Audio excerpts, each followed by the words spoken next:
nervous about his day. Okay, now we're going to take turns reading.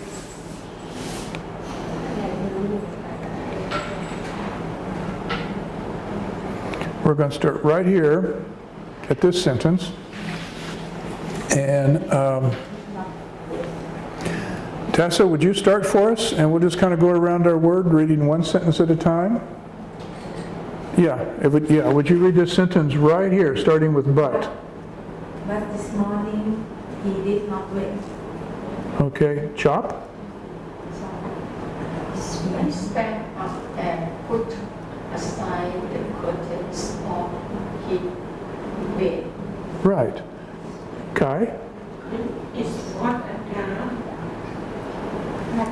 Ruddy. Dawn, and two A small square hole. a small square hole or a window where Tattered. the paper Fluttered. Fluttered. A glimpse. A glimpse. Bronze. Gleamed. Good. She had some difficult words. Now, what is a ruddy dawn? Ruddy. What is ruddy? A ruddy dawn. This morning at sunrise, from where the sun rises right outside my window, and it was ruddy. When it's ruddy, Like a red. like it's red, It's sort of a rose colored, you know. When the sun came up, it wasn't yellow; it was bright red. And the light in the sky had a not bright red, kind of a rust colored red to it. That's ruddy. Ruddy.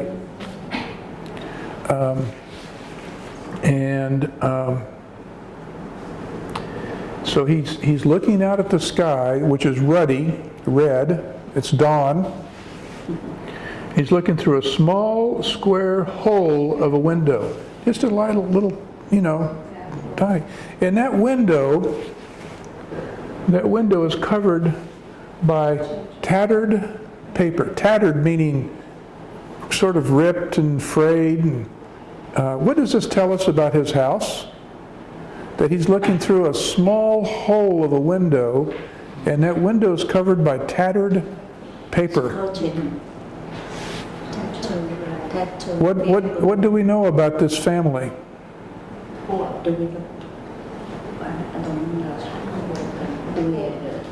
Nook? What? He's poor. Yeah, it's a small, humble house. He doesn't have a big, expansive picture window with glass. It's you can travel into the countryside. I was in mainland China maybe 15 years ago, and I took the train from Beijing to Shanhaiguan. And when you get away from the city, you see small, humble houses of farmers. And this is the house that he lives in. It's a poor family. They're poor farmers. He went to the hole and tore the paper away.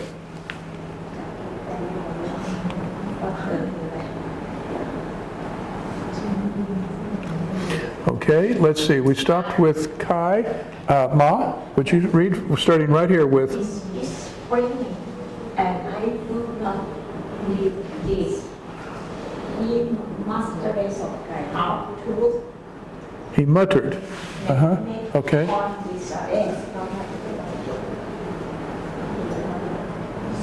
Let's just work on this first sentence. It is spring, and I do not need this, he muttered. What do you do when you mutter?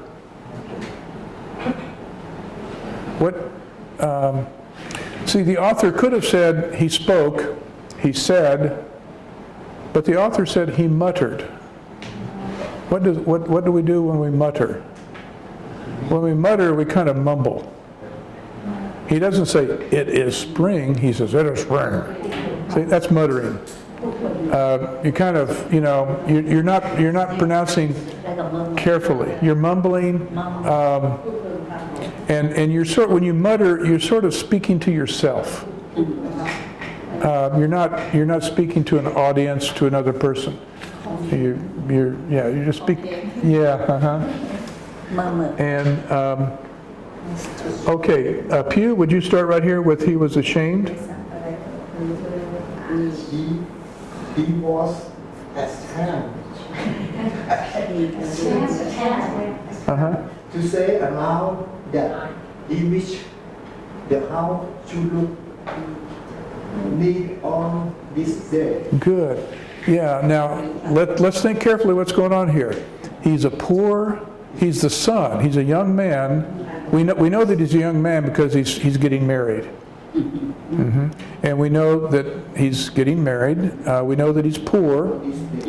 And he rips the paper off the window because it's tattered.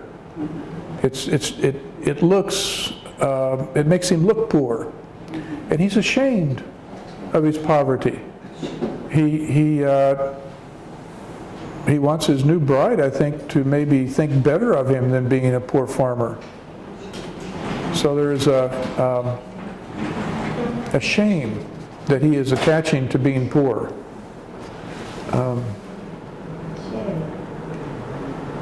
He wants his house to look neat on this day.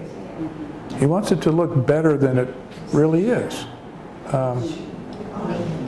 Pride. Okay, would you like to read the next sentence for us?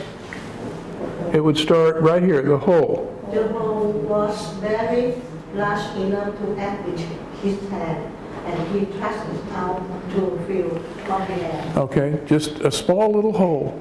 That's all he had to look through.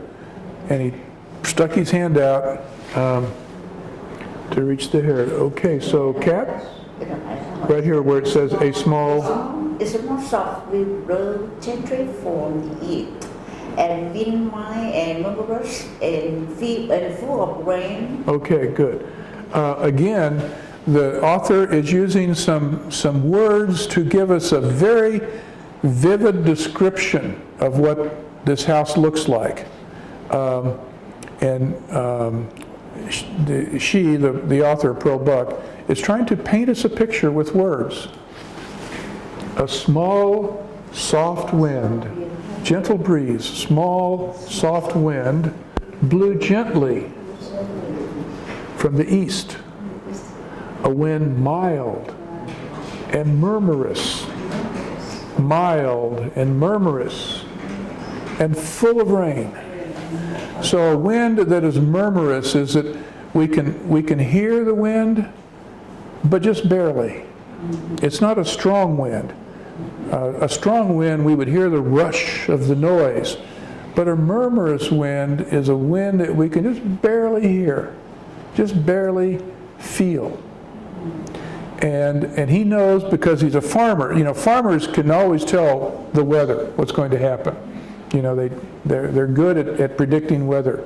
He knew that this wind was the type of wind that brings rain. Now,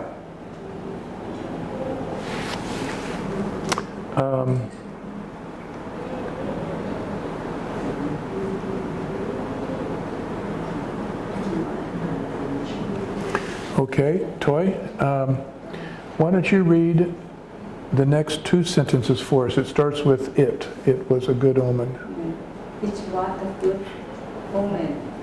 The fields needed rain for Fruition. Okay? Do you know what an omen is? Omen, O-M-E-N. An omen is a sign of something to come. So we can talk about an omen being a good omen or a bad omen. If it is a good omen, it is a sign that something is about to happen that will be good. If it's a bad omen, it's a sign of something that will be bad. So he thought that this gentle, murmurous wind that was full of rain was going to be good because he's a farmer. He needs rain. It was a good omen. The fields needed rain for fruition. Fruition. Fruition is a noun that comes from the word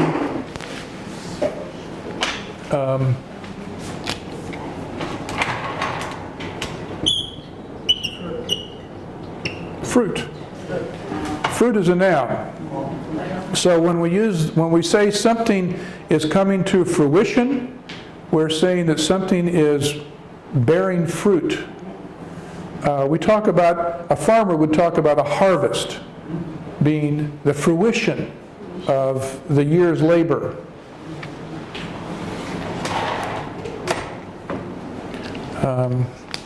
Okay.